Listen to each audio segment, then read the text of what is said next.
Alright, so I promise you that not every video I do this month will be an 80s horror movie, but there's just so many great ones.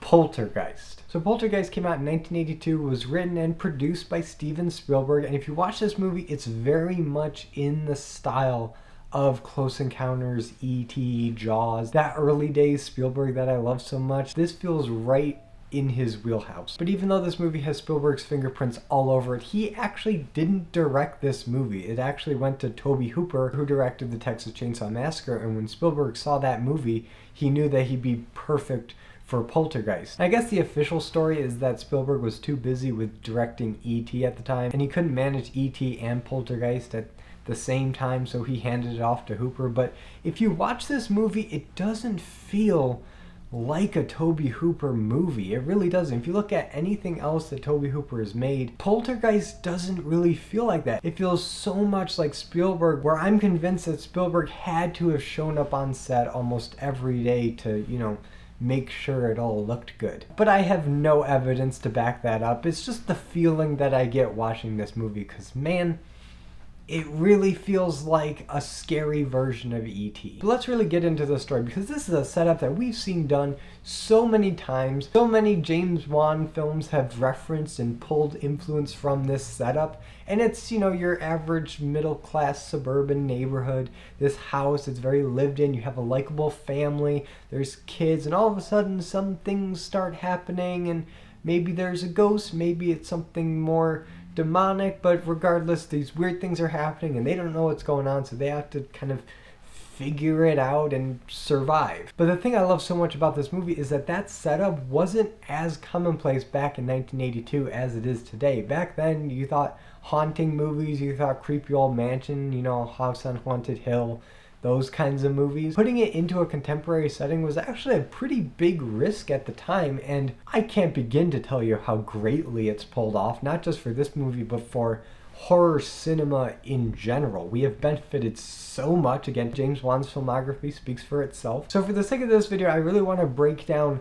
how and why it works so well here compared to other movies that have tried this similar formula. And right off the bat, let's talk about our main characters here. You have the dad, Steven, who's played by Craig T. Nelson, Mr. Incredible from The Incredibles, along with Jo Beth Williams as Diane, his wife. And this couple is probably one of the most sympathetic married couples in film history, because they feel so honest and realistic. Their parents, yes, and I would argue they're pretty good parents. They definitely love their kids a lot. They care about them. They try to do what's best in managing these different age groups of the kids. But are they perfect people? No, they make mistakes. The mom got caught flushing the goldfish all secretive by the daughter. That was a pretty big mistake and probably traumatized her a little more than was necessary. And it's that fallibility with the parents that actually endears them to us even more, because we all know that parents are just trying their best. They're gonna make mistakes, they're gonna traumatize their kids, but at the end of the day,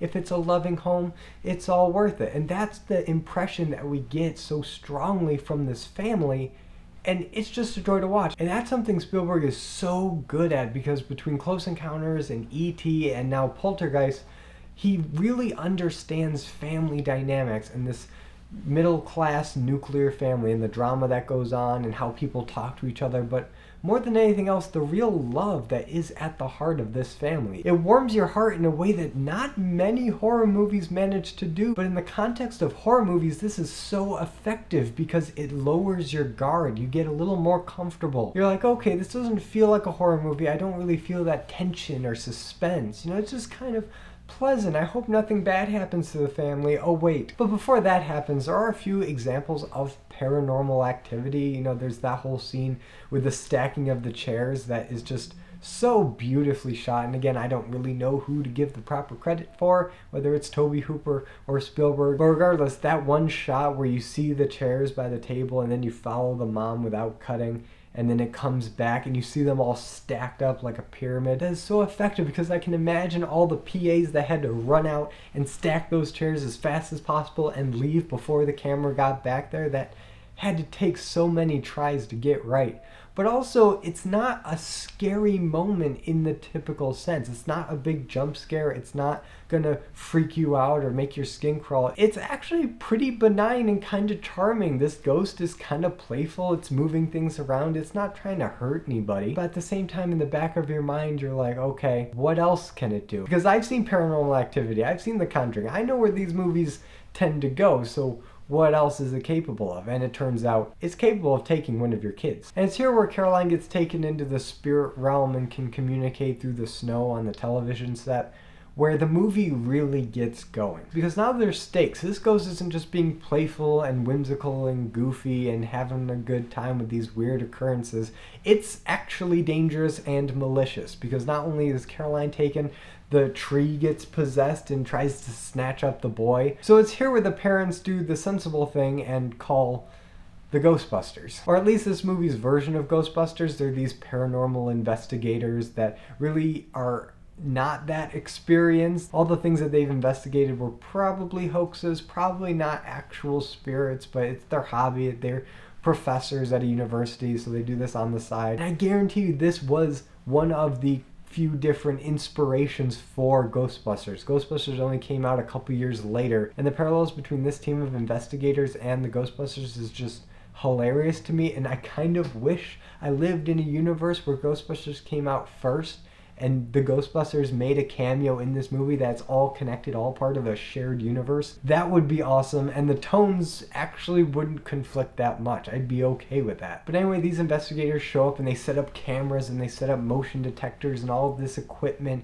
to try to find something, and it doesn't take long at all for them to start seeing some really freaky imagery. And one of the funniest moments in this movie actually comes from the head investigator lady when she first has her big experience with the ghost, and it cuts to a little bit later and she has her little teacup, but it's shaking and rattling so much, where you know that she's never seen anything like this before, that she's totally out of her depth. And something I love about this type of haunting movie that this movie started is the idea that the parents are the ones that are really freaking out, because there's something inherently scarier and more threatening when grown adults are freaked out of their mind instead of kids or teenagers. Because we've all seen the Paranormal Activity movies that center around teenagers, and you know, they're overly emotional and sometimes they imagine too much or draw conclusions, and they're not the most rational people in the world. So when they're freaking out about ghosts and monsters, it's easy for the adults to kind of dismiss that. But when you have Craig T. Nelson, who's personified the all-American middle-class dad, and he's freaking out about ghosts, you know that this is a serious problem. But like I said before, the scale of the activity going on in this house is well beyond the capabilities of these amateur investigators. So they leave for a little bit, but they do bring help in the form of this amazing scene stealer right here. Zelda Rubinstein plays Tangina, and she's this psychic, clairvoyant,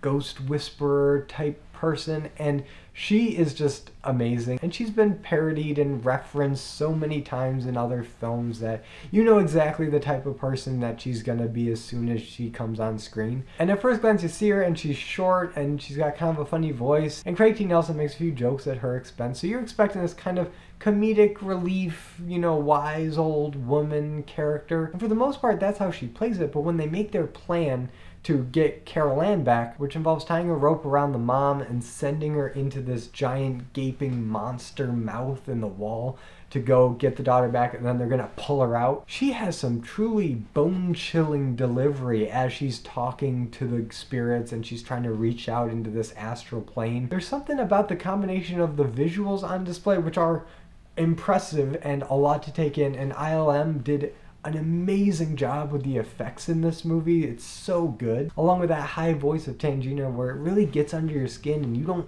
feel safe. You feel like there's stuff going on in this astral plane that we can't really see or comprehend. But ultimately the rescue attempt is a success. They get Carol Ann back and she's covered in this ectoplasm goo, and it takes a little bit, but she does start breathing again, and they're like, okay, whew, the house is clean. and now we can all just go about our daily lives. Tangina leaves, and everybody seems to be packing up. Obviously, the family is not going to stay in this house anymore, so they're packing up all their boxes, and they're going to go and, find somewhere else to live. But they've still got one more day in this house, so Craig T. Nelson goes to work, and the family's here, and everything seems quiet. The kids are exhausted, so they're, tucked into bed, and they're kind of nodding off. They're getting ready to just take a nap for a little bit before they have to move.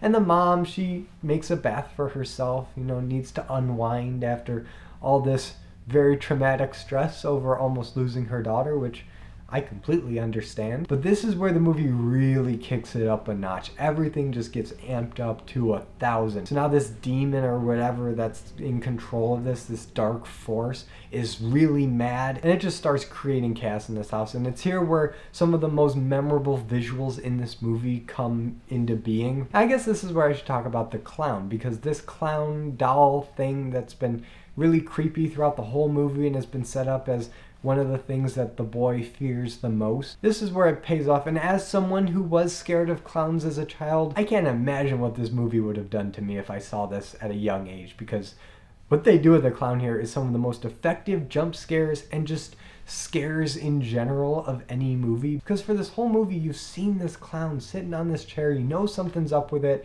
it's got a real creepy expression, and the boy tries to cover it every night with a blanket, but this time he throws it and it doesn't cover it up. But he's too scared to go and finish the job, so he just, tucks in. But then, as you would expect, he looks back and it's gone.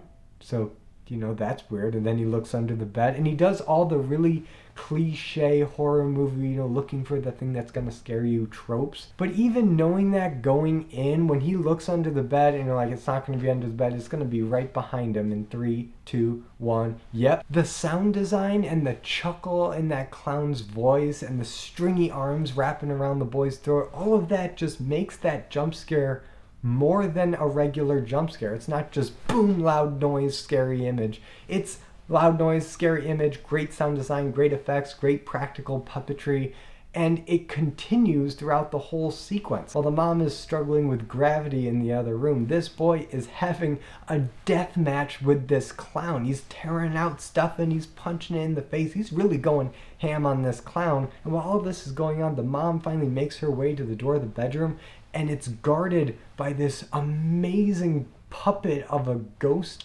dog from hell thing. I don't even know what this is really supposed to be. Sometimes I see it and I'm like, oh, it's like a lion, or I don't know, it's more like a dog or an ape or something. I don't know. It's a great design. I love just this image. And there's a reason why I use this image as my community post this week, because I love this design so much, and I wish it was in more of the movie or in some of the sequels, because I just think it looks so cool. It walks that fine line between a little childish and actually scary. It feels like it was plucked right out of Beetlejuice or Ghostbusters, and I love it. But if that wasn't intense for you, they do eventually make their way out into the backyard where they have this work in progress in-ground pool construction going on. It's just a big mud pit right now because it's in the middle of a big storm. Until we find out the actual cause of all this turmoil, and it's that this housing development was built on top of a cemetery, and the company that the dad works for said that, oh, they moved the cemetery, it's fine. But really it's not fine, because they only moved the headstones, they didn't move the bodies. So now we have whole caskets with skeletal bodies inside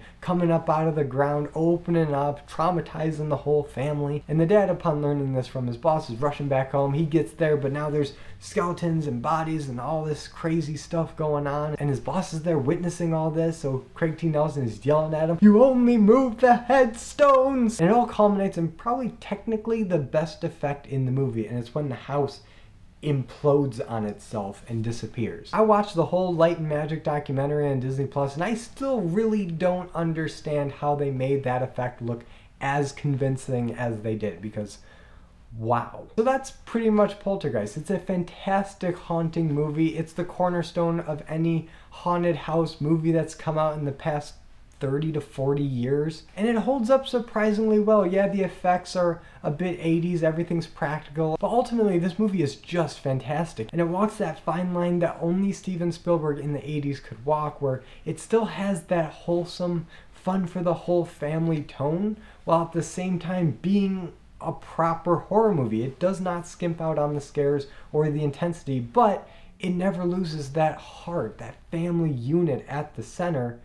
And I just can't get enough of it. And I guess the last thing I'll say about this movie is that I actually had the opportunity to see this movie in the theaters, and I've never seen this in the theaters. I've only ever seen it at home on DVD or streaming. And the theater I went to was showing it at 10 o'clock at night in 4DX. And 4DX is a format that it's not exactly 3D because, you know, it's not a 3D movie, but it's more like an amusement park ride where the seats move and there's mist and water that drips on your face. And there's all these other immersive effects and smells and strobes to just really make you feel like you're in the movie. And going into that, I was very hesitant because I wasn't sure how gimmicky it would feel, especially with a movie like Poltergeist that is so much older than this format. And I was really thinking, is there enough in Poltergeist to warrant this kind of extreme theatrical experience? But once the movie started, I was actually really impressed at how well the 4DX format was integrated in with this movie, and it wasn't